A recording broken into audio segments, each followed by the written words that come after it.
जब आपको I-20 मिल जाता है,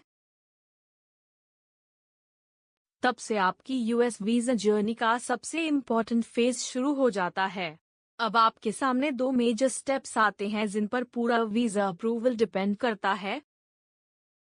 पहला स्टेप है DS-160 फॉर्म फिल करना, जो कि आपका official non immigrant visa application होता है। यह पूरी तरह से ऑनलाइन फॉर्म है जिसमें आपकी personal information, educational background, travel plans और सिक्योरिटी रिलेटेड क्वेश्चंस शामिल होते हैं।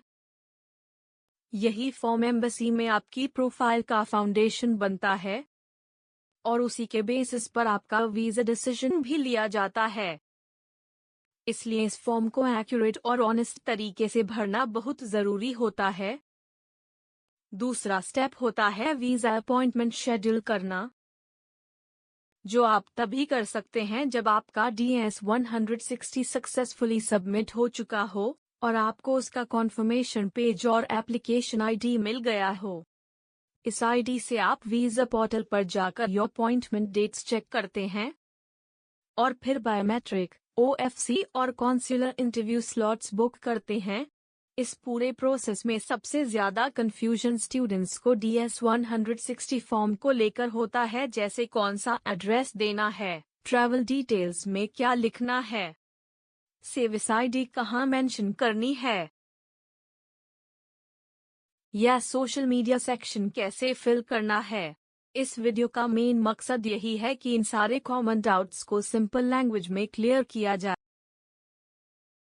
ताकि जब आप एक्चुअल फॉर्म भरने बैठें तो कॉन्फिडेंट और क्लैरिटी के साथ प्रोसेस को कंप्लीट कर सकें।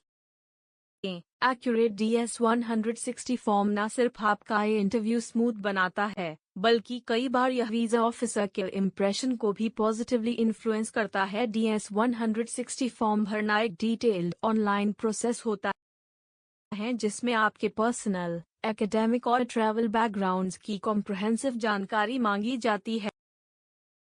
इसलिए इसे शुरू करने से पहले कुछ एसेंशियल डॉक्यूमेंट्स को रेडी रखना बहुत इम्पोर्टेंट होता है। सबसे पहले आपको एक वैलिड पासपोर्ट की ज़रूरत होती है, जिसमें आपका full name, passport number, issue और एक्सपायरी डेट्स क्लियरली विजिबल हो। ये डिटेल्स DS-160 के आइडेंटिटी सेक्शन में रिक्वायर्ड होती हैं। दूसरा क्रिटिकल डॉक्यूमेंट है आपका I-20 फॉर्म, जो आपकी यूनिवर्सिटी या कॉलेज से इशू होता है। इसमें आपका service ID, program start and end dates और स्कूल का ऑफिशियल कॉन्टैक्ट एड्रेस होता है। ये सारी इंफॉर्मेशन DS-160 में एक्यूरेट फिल करनी होती है, so double check before entering. अगर आपने पहले कभी यूनाइटेड स्टेट्स विजिट किया है, तो आपको अपनी लास्ट 5 US ट्रिप्स की डिटेल्स मेंशन करनी होती हैं, including travel dates, visa types and purpose of visit. साथ ही पिछले 5 साल की इंटरनेशनल ट्रैवल हिस्ट्री भी फॉर्म में मांगी जाती है।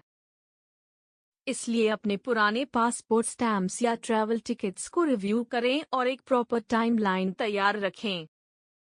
आपकी एजुकेशनल क्वालिफिकेशंस, जैसे आपने कौन से डिग्री प्रोग्राम्स कंप्लीट किए हैं, कौन से इंस्टीट्यूशन से पढ़ाई की है और किस ईयर में किया है, ये भी डिटेल में पूछा जाता है।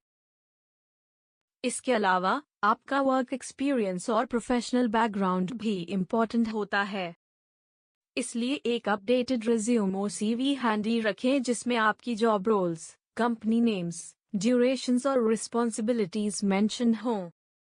इन डॉक्यूमेंट्स को बिफोर हैंड रेडी रखने से न सिर्फ आपका फॉर्म फिलिंग प्रोसेस फास्टर और स्मूदर होता है, बल्कि इससे एरर्स या मिसमैचेस अवॉइड होते हैं,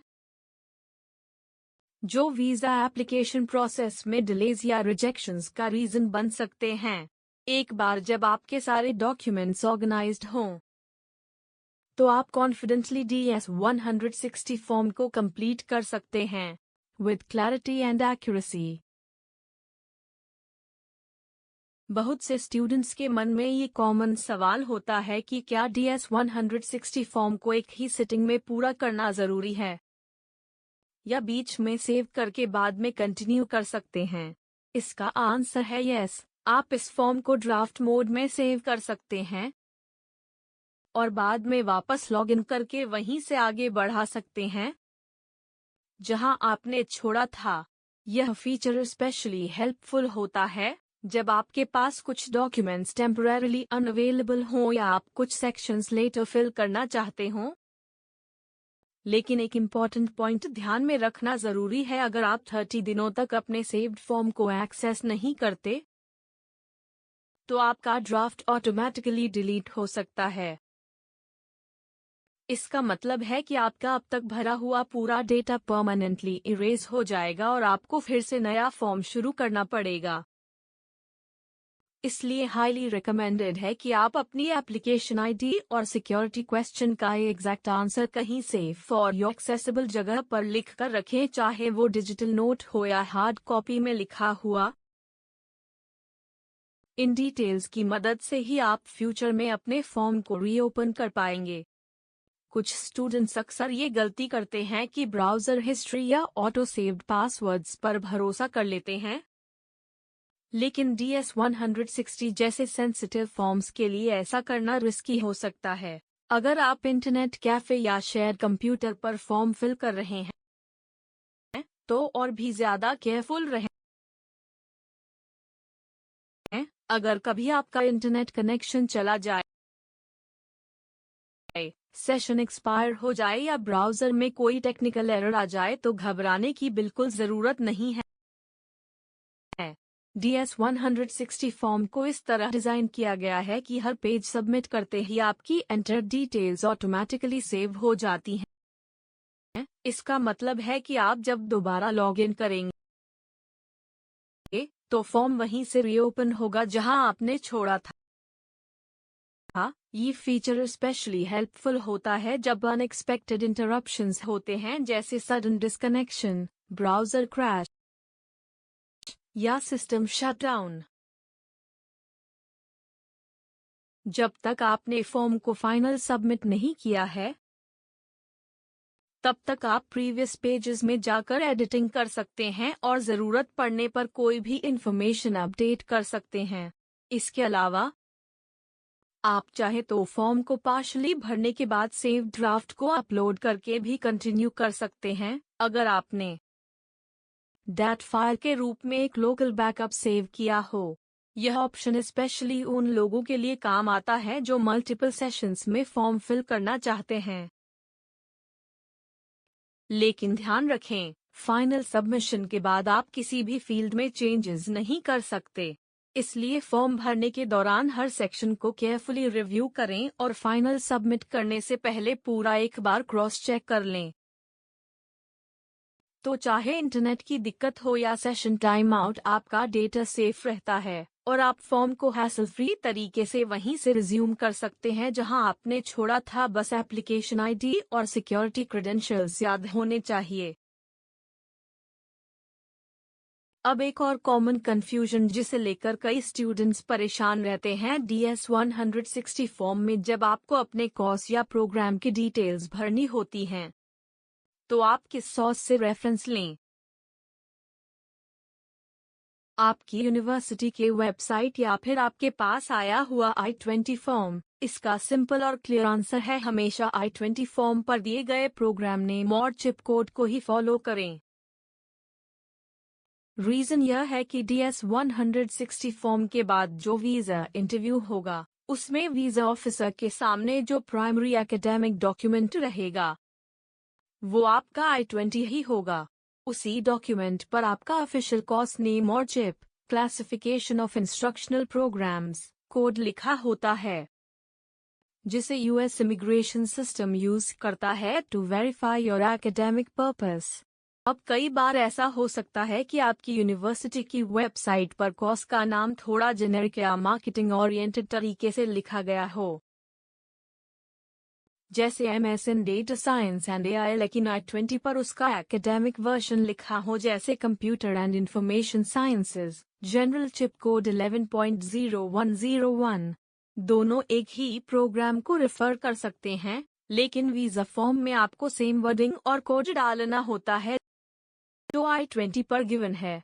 इससे वीजा ऑफिसर को यह कॉन्फर्मेशन मिलती है कि आपने करेक्ट और वेरीफाइड इंफॉर्मेशन सबमिट की है।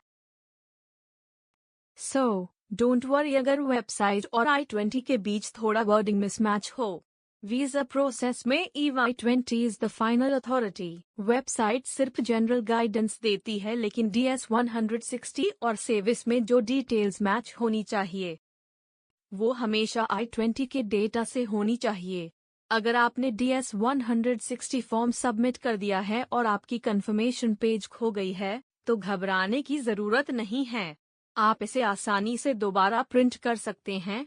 इसके लिए आपको DS-160 की ऑफिशियल वेबसाइट पर जाना होगा। वहां से रिट्रीव एप्लीकेशन ऑप्शन सेलेक्ट करना होगा और अपने एप्लीकेशन आईडी के साथ सिक्योरिटी क्वेश्चन का सही आंसर डालकर लॉगिन करना होगा। इस प्रक्रिया के बाद आप अपने प्रीवियसली सबमिटेड फॉर्म को फिर से एक्सेस कर पाएंगे और कॉन्फर्मेशन पेज को डाउनलोड या प्रिंट कर सकेंगे। यह सुविधा खासतौर पर उन स्टूडेंट्स के लिए बहुत यूजफुल है जिनका कॉन्फर्मेशन पेज खो गया हो या जो उसे भूल गए हों। कुछ स्टूडेंट्स यह भी पूछते हैं कि अगर उन्होंने इंटरव्यू लोकेशन चेंज कर ली हो तो क्या उन्हें नया DS-160 फॉर्म भरना पड़ेगा। इसका सिंपल आंसर है नहीं।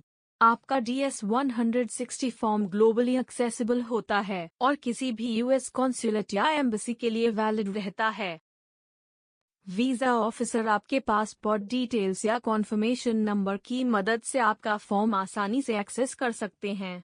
फिर भी हम रिकमेंड करते हैं कि आप इंटरव्यू लोकेशन तभी बदलें जब वास्तव में बहुत ज़रूरी हो, क्योंकि कुछ कॉन्सुलेट्स में एक्सटर्नली सबमिटेड फॉर्म्स को एक्सेस करने में डिलेज या टेक्निकल प्रॉब्लम्स हो सकती हैं, जो आपके इंटरव्यू प्रोसेस को प्रभावित कर सकती हैं। इसलिए लोकेशन चेंज करने से पहले सिचुएशन को अच्छी तरह समझ लें और समय रहते प्रॉपर प्लानिंग करें। इस तरह DS-160 फॉर्म और इंटरव्यू लोकेशन के मामलों में सावधानी बरतकर आप अपने US वीजा इंटरव्यू के प्रोसेस को स्मूथ और स्ट्रेस फ्री बना सकते हैं।